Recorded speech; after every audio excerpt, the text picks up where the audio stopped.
Welcome back to Roadmap on Channels Television. Be part of the show. Tweet at Channels TV and at Gimba003. Let's know your thoughts on the recovery of funds agenda of Mr. President and, of course, the revamping of the economy. You can also get our top stories on our website, is channelstv.com, and on youtube.com/channelsweb. Go to channelm.channelstv.com for a live stream. Now back to the program. As Mr. Henry Boyo links the success of the Buhari administration to his ability to restructure Nigeria's monetary policy. What model do you feel is best for Nigeria to adopt to revamp the economy? If we have to use history as a guide, you will find that the monetary policy framework and strategy that has been adopted by government in the last 20 or more years is deliberately designed and structured to continue to increase unemployment. I don't say employment, I said unemployment.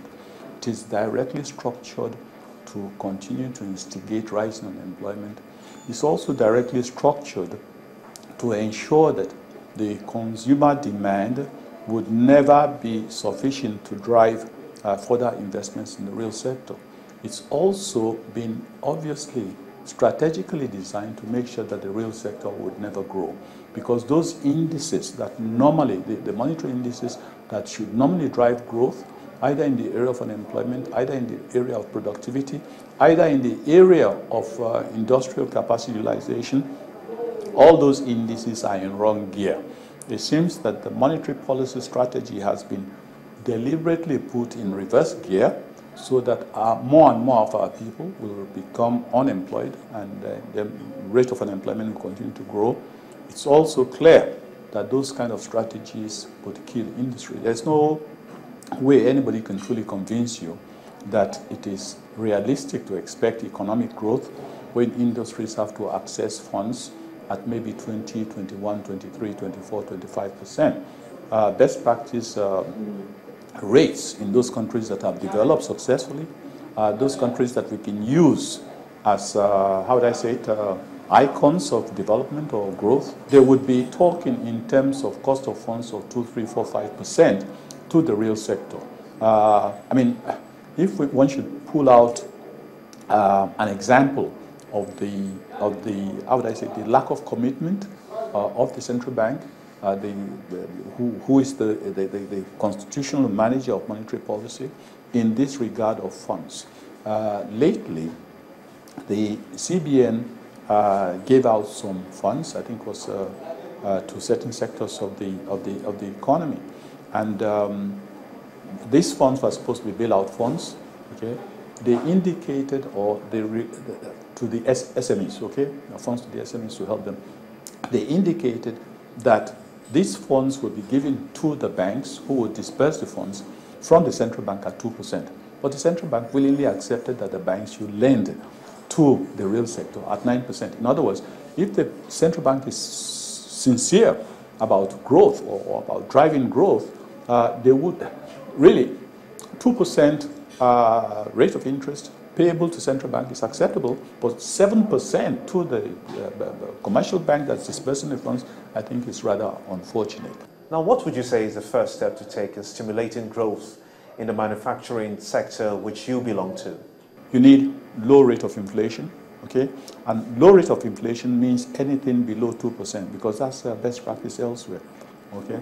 If you have inflation at 8 or 9, 10%, as we currently have, it means, for example, that the person who is earning 18,000 naira minimum wage over the last 5 years or so may have lost 50% of his purchasing value. And that's not good for investment, okay? Because the person who could buy, for example, 2, 3 loaves of bread a week from a salary of 18,000 naira minimum wage 4 or 5 years ago will probably have to cut down to 1 loaf of bread a week, because his salary of the same 18,000 naira minimum wage can only buy, you know, what he could buy, 50% of what he could buy some time ago. And that's bad for industry, because industry would only respond to consumer demand. If consumer demand is depleting or reducing, then of course there will be no investment decision. And if there's no investment decision, there will be little employment opportunities available. So inflation would have to come down to 1 or 2%, and also cost of funds. There is no, don't let anybody tell you that Nigeria will become an industrialized country, or that Nigeria will become a successful economy with, buoyant economic growth, when cost of funds to the real sector is also above 20%. In those countries which are successful and which have continued to do very well and have succeeded in providing employment for their people, cost of funds should not really be more than 7%. And we're not now talking of bailouts, we're talking of cost of funds across the board. Okay, should not. Indeed, a situation where you start introducing bailouts, like special funds and all that type of thing, is really, how would I say, antisocial and counterproductive. Because why?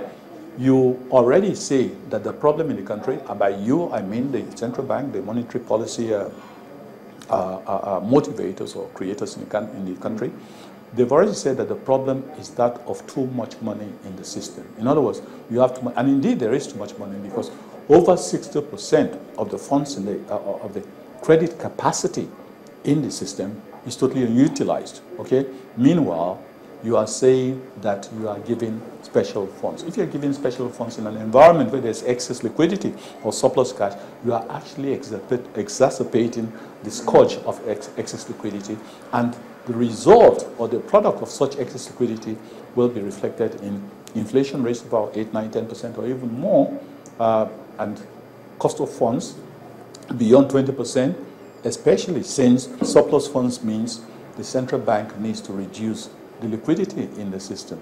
And when the central bank tries to reduce the extent of liquidity in the system, what it does is to raise its own monetary policy rate, that's the rate at which the banks come to borrow from the central bank, as high as possible. I mean, a central bank that is sensitive to the needs of the country in terms of growth and social welfare would not try to debar people from borrowing in order to either spend or indeed for industrialists to produce. So invariably, solving the problems in Nigeria, in Nigeria's economy, must start from the central bank. It has to. It has no other, anybody who tells you anything different is not telling you the truth, because in any economy, you can be blessed with all kinds of resources in the country, but if the monetary policy or strategies that bring those resources into active, active use in order to either generate economic growth, employment, or improvement in social welfare, if that is not there, then of course there's no way you can grow, because in order for any economy to grow, it needs interest rates that would be supportive of growth, not interest rates of 25% that may be applicable for people who are buying and selling, but certainly will not be applicable in terms of success and for people who are industrialists, because usually you find also that the gestation period for industrialists is much longer than for somebody who buys and sells. So really, you will find, or President Buhari will have to realize or recognize that it would be impossible for him to increase employment opportunities in this country. It would be impossible for the majority of people to live a better life so long as those indices for which central bank is responsible are left unattended. The expectations by Nigerians from the President Muhammadu Buhari is ever so alive. Just before his swearing in, the probe question came up, and now that seems to be shaping up with the president's search for stolen funds. He also wants the refineries fixed. Views, of course, echoed by the senior advocate of Nigeria, Mr. Oluwakemi Balogun San. And that's after this break. Stay with us.